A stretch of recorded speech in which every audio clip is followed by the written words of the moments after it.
कल रात में ग्रेटर नोएडा में एक यूनिवर्सिटी है, शारदा यूनिवर्सिटी। आपने शायद नाम तो सुना ही होगा, काफ़ी पॉपुलर यूनिवर्सिटी है।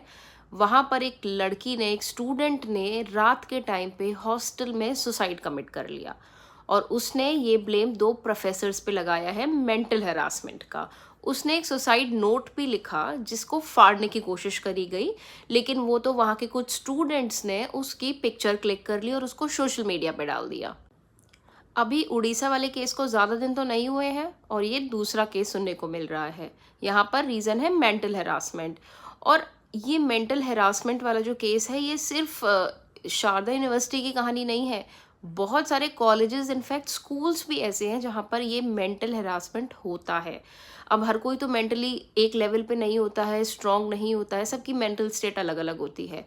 कुछ लोग बहुत स्ट्रांग होते हैं, इफेक्ट नहीं होता है उनको, और कुछ लोग इतने स्ट्रांग नहीं होते हैं, right. But it doesn't mean that कोई भी प्रोफेसर या टीचर को राइट है किसी को भी मेंटली हैरास करने का।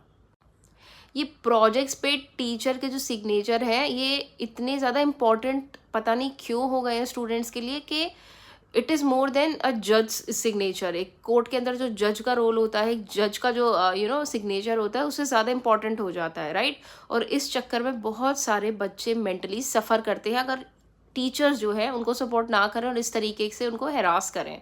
It's a big thing for students. अगर आप स्टूडेंट के लेवल पे सोचेंगे तो ये बहुत बड़ी बात है। उसके बाद उनके भाई ने, वहाँ के स्टूडेंट्स ने यूनिवर्सिटी के अंदर प्रोटेस्ट करा, तो उनको पुलिस को बोलना चाहिए था कि आप बाहर जाके प्रोटेस्ट करें, बट पुलिस ने इनिशियली उनको मारना पीटना शुरू कर दिया और नॉर्मली लाठीचार्ज नहीं, बहुत पिटाई करी उन स्टूडेंट्स की, विच इज़ एब्सोल्युटली बिजार्ड।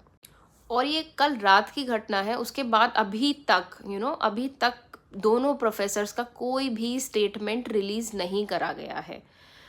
आयरनी की बात तो ये है कि कल ही वहाँ पर एक सुप्रीम कोर्ट के जज का लेक्चर था और आज भी एक लेक्चर होने वाला था। मतलब वहाँ पे एक सुप्रीम कोर्ट और इस तरीके के लेक्चरर्स आ रहे हैं, लेक्चर दे रहे हैं, और दूसरी तरफ इस तरीके के केसेस हो रहे हैं। Nobody is taking the responsibility. ये हुआ क्यों? इस क्या रीज़न था इसका? प्रोफेसर्स क्या ऐसा कर रहे थे? क्योंकि कॉलेजेस लेवल पे बहुत सारी कमिटीज़ होती है। ये भी सुनने में आ रहा है कि उसने कई कमिटीज़ में कंप्लेन करी थी अपने जो सीनियर्स थे या सुपीरियर्स थे उनको, कि इस तरीके की सिचुएशन में वो है, she is not mentally well, but nobody has take the action.